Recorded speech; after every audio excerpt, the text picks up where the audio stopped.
Yes ka mga kapatid, meron pa ako love letter dito. Pasensya na po. Purihin po ang Panginoon mga kapatid. Lagi po ako nagpapasalamat sa Panginoon na hindi ko po ina-expect to mga kapatid na muli akong tatayo sa pulpito. Praise God.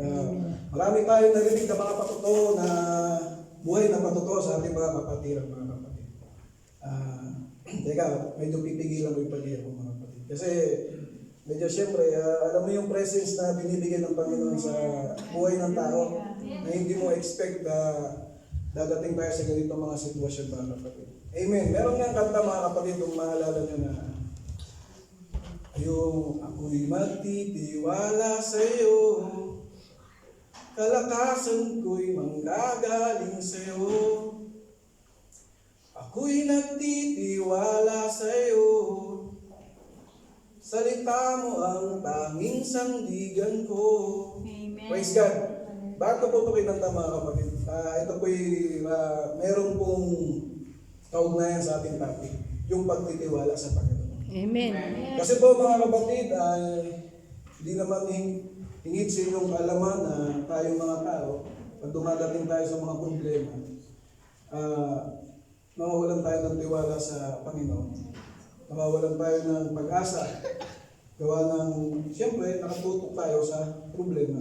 Amen. Ano bang ibig sabihin ng pagtitiwala? Anong klase ang meron ng pagtitiwala?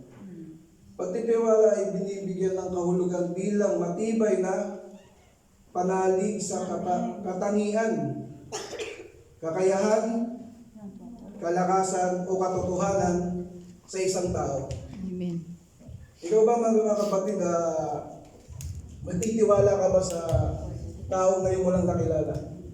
Kagaya namin mga kapatid, nandito po tayo sa church. Bawat isa po sa amin ay binigyan po kami ng tiwala ng aming pastor. Amen. Binigyan kami ng tiwala dahil alam niya na may plano ang Panginoon. Amen. Bago siguro maisip ng ating pastor yung mga kapatid,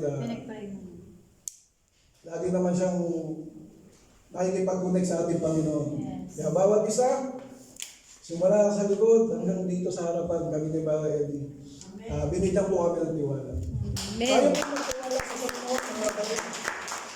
Kung magtitiwala tayo sa tao, mas mahihirapan po tayo mga kapatid.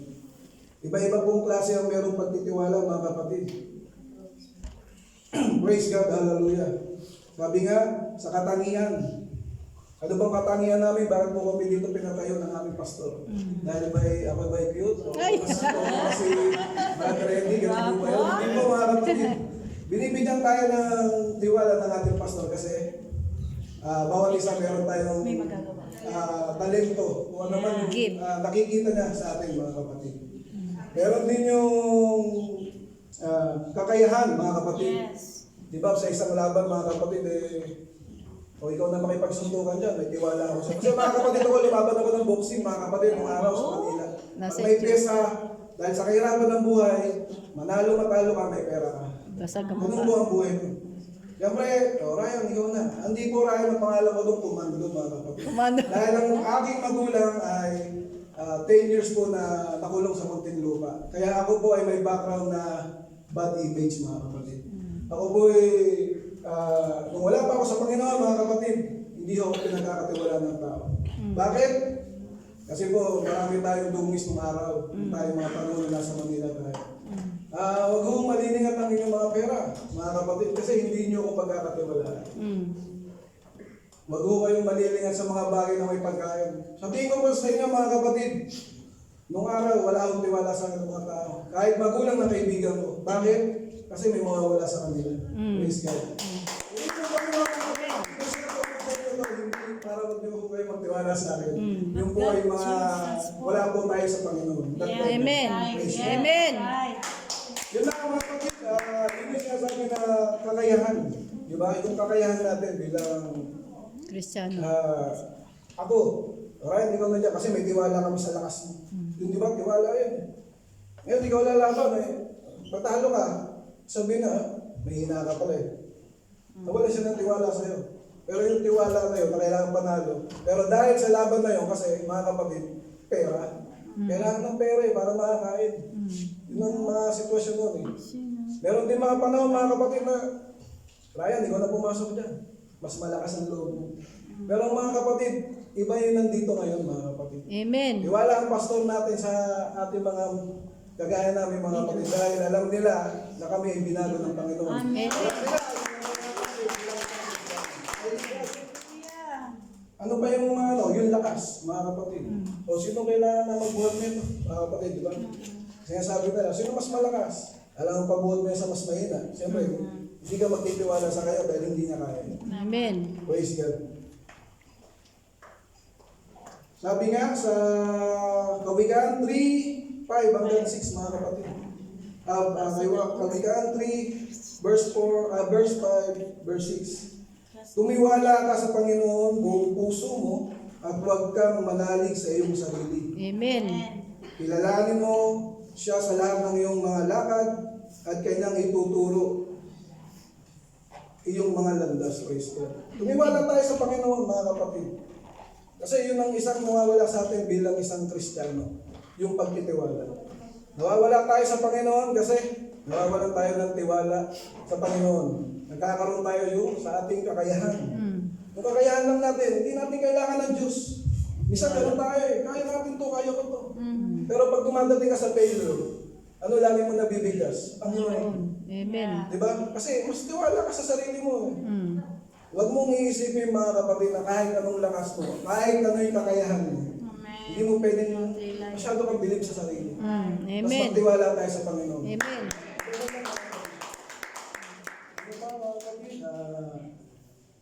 Praise God.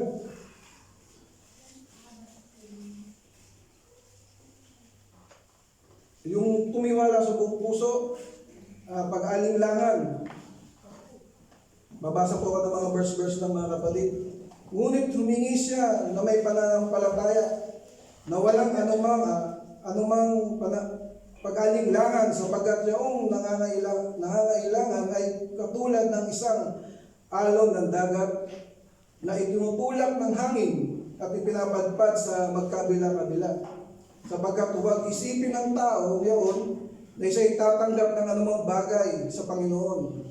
At ang taong may dalawang akala ay walang tega sa lahat ng kanyang mga paglakad. Santiago 1:6 hanggang 8 po yun, mga kapatid. Kung ikaw ay may alinlangan, minsan tayo, di ba, lumalakad tayo sa Panginoon na may pag-aalinlangan. Amen. Kasi mas kumpiyansa tayo na, eto kasi sure na to eh. Pero hindi natin nakikita yung plano ng Diyos. Amen. Kaya sa akin mga kapatid, sabihin ko po sa inyo, nandun yung, may mga offer sa akin, pero bakit mas naiisip ko yung gawain ng Panginoon? Amen. Nandito ako ng list para sa pamilya ko. Nandito po ako para sa future na mag-ina ko. Pero may mga, dumating ako rito sa list, pumunta ako rito para lang umatin, pakinig ng salita ng Panginoon. Dahil nawala ko tayo sa Panginoon. Wala po ako ng hindi tiwala, mga kapatid. Naging isang tabi ko lang yung pagtitiwala sa Panginoon. Mas nauna sa akin yung lakas ko. Ginamit ko yung diskarte para sa sarili ko. Pero pag wala kang Diyos sa Panginoon, pag wala kang Diyos sa buhay mo, kung wala kang tiwala sa Panginoon, mga kapatid, walang mangyayari sa buhay mo. Amen. Mga kapatid, sabihin ko po sa inyo, bago tayo na nasa Pinas ako bago ako pag-abroad, sabi ko nga, galing ako ng Taiwan, never ko naisip na ang Diyos ay laging gumagabi sa akin. Isipin niyo mga kapatid, hindi ako ganun ka tiwala sa Panginoon, pero ang tiwala ng Diyos sa kakayahan ko at suporta niya laging nandiyan mga kapatid. Amen. Mula Taiwan hanggang Greece mga kapatid, ewan ko kung saan pa ako dadali ng Panginoon. Never ko pinalano lahat. Ang plano ko lang, may taguyod ng pamilya. Kasi gayon lang bilang isang ama. Kaya ang asawa mo, anak ko, magtitiwala yan sa'yo para mahirapan ko sila sa kahirapan mga kapatid. Mapalad tayo mga may mga asawa mabubuti kasi bigay ng Panginoon niya. Kung asawa may bungangera, wala na, wasak na. Ang asawa mo lasinggero, sugaro, babaero, wala na mga kapatid, di ba? Amen. Kaya lahat ng bagay, ipagkatiwala po natin sa Panginoon. Tiwala lang po. Lahat ay may kasiguruhan pagdating sa Diyos. Amen. Kagabi nga mga kapatid, nag-Bible study kami. Medyo nag-aaral tayo ng konti. Pero dahil sa kape, mga kapatid, di na po ako nakatulog. Kaya kape tayo. Stress na po ako nakatulog. Masa na lang po ako. Praise God.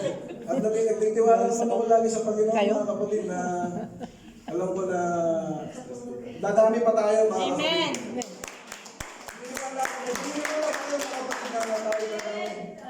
Mas gagamitin pa ang ating pastor sa gawain. Amen.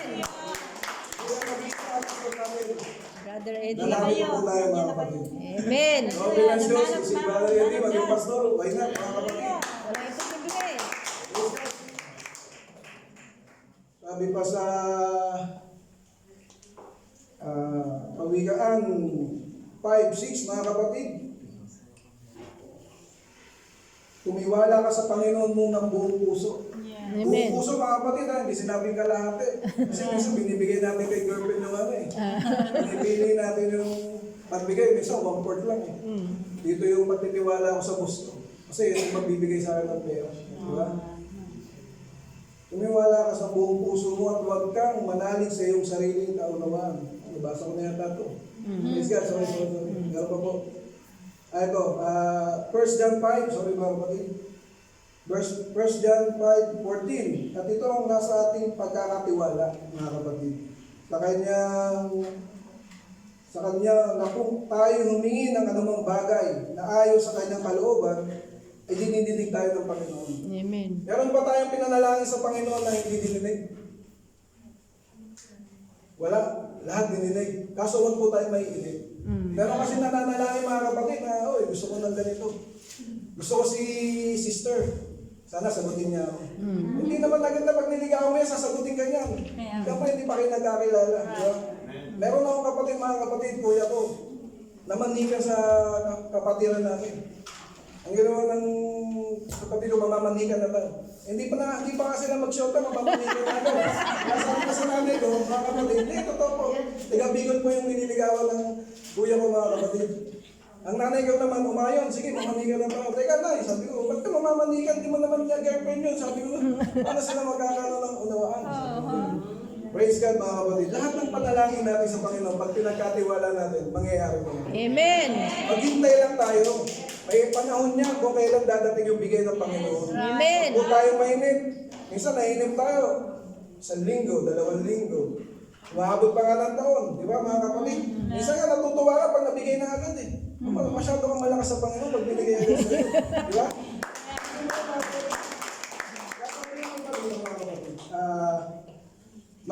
Sa Matthew 7:7-8, mga kapatid, sabi nga ng Panginoon, magsingi kayo at kayo bibigyan. Di ba? Sabi nga, bibigyan.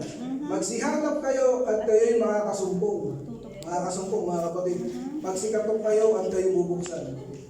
Sapagkat ang bawat humihingi ay tumatanggap. Amen. Pero huwag naman lagi tayong hingi ng hingi. Siyempre, meron din naman tayo. Magbigay din tayo sa mga kapatiran natin na Amen. nangailangan mga kapatid. Kaya sabi nila, share your blessing, mga kapatid. Isa kasi dito, may pagpapala lang, kanila lang talaga eh. Ayaw nila ibigay eh. Praise God. Umanap ka at ikaw'y makakasumpong. O, di ba? Pag naligaw ka niyo, nakita mo si sister, dinahanap mo na yung gawan mo para si pastor, sister. Nahanap nila yung bawat isa. Sa akin din, ganun din. Pati si Brother Eddie. Amen. Nahanap namin yung gawan namin. Di ba? Pero kahit na may struggle sa buhay, parte ng relasyon yan, mga kapatid. Amen. Hindi mo masasabi ang relasyon ay perfecto. Lagi yan meron diferensya. Huwag naman lagi kayo nag-aaway. Huwag nyo sasabihin, ay, busit ka. Busit, di ba? Lalo na yung buhay na to. Sabi ay, busit na buhay na, walang makain. Di ba? Sabihin natin, anong klaseng buhay to? Alalahanin nyo, mga kapatid, ang buhay, bigay ng Diyos yan. Amen. Lagi mong tatandaan yung buhay. Yan yung isang bagay na binigay ng Diyos na mahalaga sa buhay natin. Amen. Hindi, kung ikaw ay mapalad ka na lumabas ka ng mundo. Kasi sabi nga nila, sana hindi na ako nabuhay. Eh kung hindi ka nabuhay, anong mangyayari? Pero bawat isa sa atin, May meron purpose. tayong parte May purpose. sa mga tao na mga nakapiligid sa atin. Amen. Makikita mo siya ngayon dahil naging parte siya ng buhay mo, mga kapatid. Nakita niyo ako ngayon kasi narinig niyo yung salita ko para malaman niyo kung ano yung pagiging pagtitiwala natin sa Panginoon. Amen. Sabi nga, tumuktok ka at ikaw'y bubuksan. Pansinin niyo, mga kapatid, maraming nawala na mga Kristiyano. Pero balikan, Yes. Bumalik sila. Di ba, welcome naman. Kagaya ko, matagal ako nawala, pero pagbukas ko ng pinto, wala pa nagbubukas yun, ha? Binuksan ko, welcome mo rito.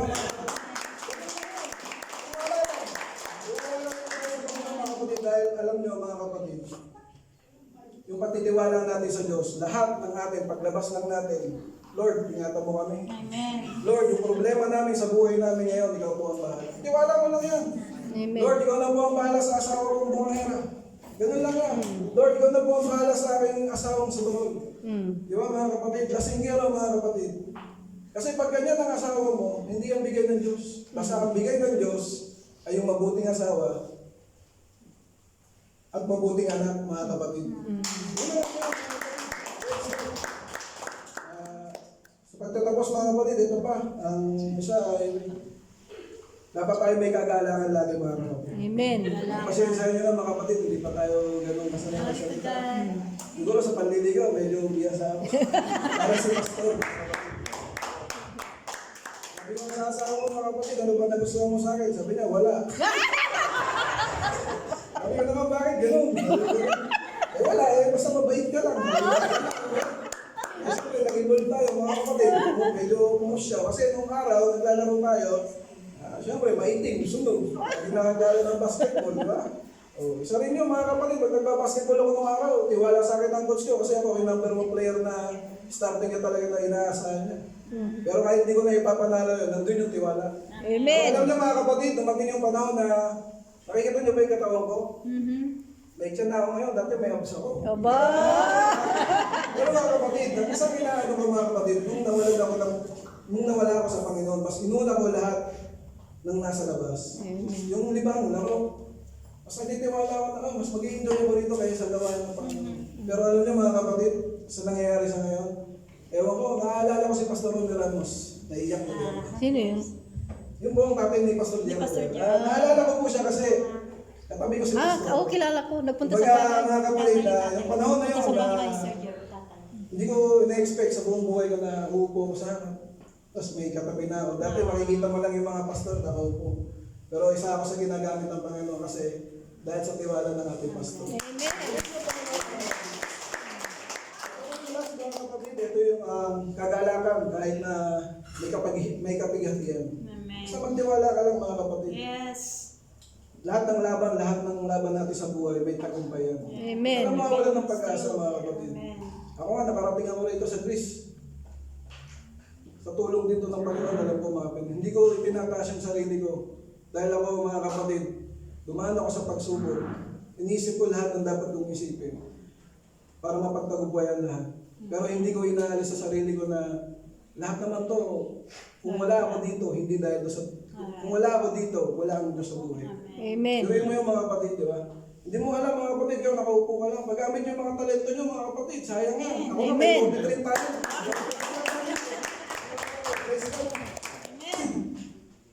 Pero huwag nyo hanapin yung 41 mga kapatid. Yung edad ko po yung 43. Praise God. Ito na po. At hindi lamang gayon, kundi nawa nangagagalak kayo at tayo sa ating mga kapigatian. Nagagalak kayo sa ating kapigatian. Paghihirap ng ating nararanasan. Nalaman ang kapigatian ay gumagawa ng katiyagaan. At ang katiyagaan ng pagpapatunay at ang pagpapatunay ng pag-asa. Amen. Tuloy mo mga kapatid, yung ating kapighatian dito sa mundo. Lahat tayo meron, may kapighatian tayo. Yes, true. Sa pag-ibig. Sino ba dyan yung may boyfriend, niloloko? May girlfriend, niloloko. Bigating na, di ba? Alright. Yung may asawa ka na hindi ka niya kayang itayo. Ang sino mga breadwinner dito mga magulang. Di ba? Sister LB. Oh, di ba? Ganun naman ang nangyayari ngayon sa mundo. Kaya ang ating kapighatian, laban lang natin yan sa Panginoon. Iluhod Amen. lang natin yan. Iluhod lang natin lagi yan sa Panginoon. Iluhod lang natin yan sa mahal mga kapatid. Alam niyo ba mga kapatid, isang nasubukan ko sa pagpe-pray mga kapatid. Way back 2002 mga kapatid. Masyadong na matagal kasi nakita niyo naman sa buhok ko. Kasi way back 2002 mga kapatid, ako'y lumuluhod sa Panginoon. Iba yung pakiramdam na ikaw lang mismo na ikipag-usap sa Diyos. Amen. Napakasarap na pakiramdam na yung mga kapatid. Lahat ng mga kapigatian mo. Kasi tayo pag may problema, seryoso tayo.